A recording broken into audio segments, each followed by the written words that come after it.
विरोधी दल से यह पूछना चाहता हूं कि अगर हमारा कोई पर्व और त्योहार है या किसी का भी है, मुहर्रम का जुलूस हो या फिर कोई भी अन्य मुस्लिम समाज का कोई पर्व और त्योहार का कोई जुलूस, वो हिंदू मोहल्ले से सुरक्षित निकल जाता है, कोई दिक्कत नहीं होती, मंदिर के सामने से भी निकल जाता है, कोई समस्या नहीं होती। लेकिन इस समस्या केवल वहीं पे क्यों खड़ी होती है जब कोई हिंदू शोभा यात्रा किसी मस्जिद के सामने से, किसी मुस्लिम बाहुल्य क्षेत्र से निकलती है, तब क्यों तनाव पैदा हो जाता है? तभी क्यों झंडा लगाने में क्या समस्या आ रही है? क्या भारत की धरती पे केसरिया झंडा नहीं लग सकता? क्यों नहीं लग सकता? क्यों नहीं लग सकता? मैं यही पूछना चाहता हूं, आखिर ये दंगे क्यों किए जाते हैं? और बहराइच का मामला, महाराजगंज उस कस्बे का, जहां के बारे में आप कह रहे हैं कि लगातार मुस्लिम बस्ती थी, मोना जी ने भी इस बात को कहा कि बस्ती थी, प्रशासन नहीं था, 4 कंपनियां पुलिस थी वहां पे, और दंगा सड़क पे नहीं हो रहा था, गोली घर के अंदर से चल रही थी। इस निर्दोष राम गोपाल मिश्रा की हत्या हुई और घर के अंदर से गोली चला करके उसकी निर्मम हत्या की गई। हमें इस सच्चाई को स्वीकार करना चाहिए। ये दंगा सड़क पे आमने सामने नहीं था। अगर पुलिस घर के अंदर घुसती तो लोग फिर कुछ और आरोप लगाते।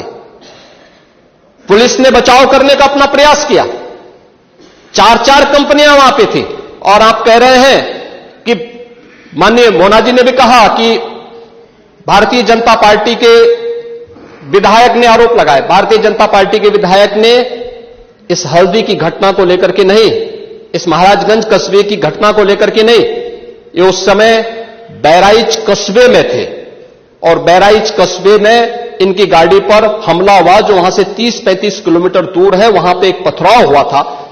मैंने भी इनको कहा था, मैंने कहा देखो तुम्हारे उस क्षेत्र में दंगा हुआ है, तुम वहां तत्काल जाओ, लोगों को कंट्रोल करो। लेकिन उसको कैसे तोड़ मरोड़ करके प्रस्तुत किया जा रहा है। इन्होंने जो तहरीर दी वो दूसरे मामले में दी है, उसका इस घटना से कोई लेना देना नहीं, लेकिन उसको किस तरीके से जोड़ करके देखा जा रहा है। मैं पूछना चाहता हूं कि हिंदू मोहल्ले से और हिंदू मंदिर के सामने से मुस्लिम जुलूस निकल सकता है, तो मुस्लिम मोहल्ले और मस्जिद के सामने से कोई हिंदू शोभा यात्रा क्यों नहीं निकल सकती? क्यों नहीं निकल सकती? और यहीं पे विवाद शुरू होता है। यानी आप चाहते हैं कि आपके पर्व और त्योहार तो शांतिपूर्ण तरीके से मनाए जाएं। कौन नहीं कहता भी? आपके संबल में थे शिया सुन्नी का भी विवाद हुआ था। 1976 में पूरा विवाद तो शिया सुन्नी का था। उस समय जामा मस्जिद के कब्जे को लेकर के इसी बात का विवाद था। आप इस सच को धूल मत डालिए उस सच पे। और लखनऊ का शिया सुन्नी विवाद ये भारतीय जनता पार्टी की सरकार के समय ही समाप्त हुआ है। आप लोग तो लड़ाते थे, यहां पे शिया और सुन्नी को भी लड़ाते थे,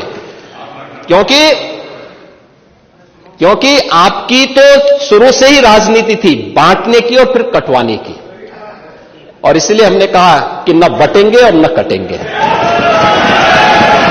हम न बटेंगे और न कटेंगे। मुझे आश्चर्य होता है,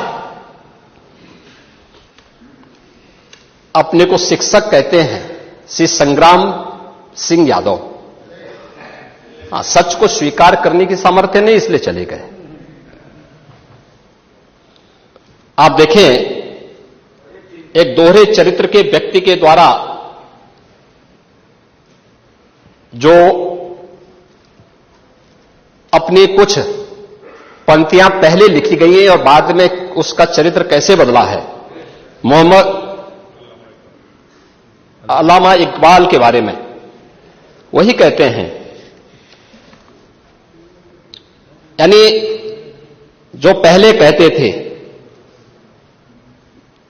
उन्होंने क्या बात कही थी बाद में, मुस्लिम हैं हम वतन हैं सारा जहां हमारा, चीन वो अरब हमारा हिंदुस्तान हमारा, तौहीद की अमानत सीनों में है हमारे।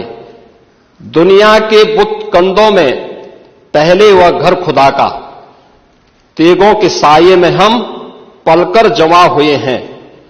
मकरीब की वादियों में गूंजी अजा हमारी, बातिल में दबने वाले हे आसमां नहीं हम, हे गुलस्ता ये अब्दुल्लस वो दिन है याद तुझको, ये मौज ये दजला तू भी पहचानती है हमको, ये अर्ज ये पाग तेरी हुर्मत पे कट मरे हम, सालार ये कार्रवाई है मीर ये हिजाज अपना, इकबाल का तराना बाग ये दरा है गोया, मुस्लिम है हम वतन है सारा जहां हमारा। अब आप मुझे बताओ, क्या इकबाल को आप अपना आदर्श मानते हैं क्या? इस इकबाल को मानेंगे क्या? वो अपने को पेशे से शिक्षक कहते हैं।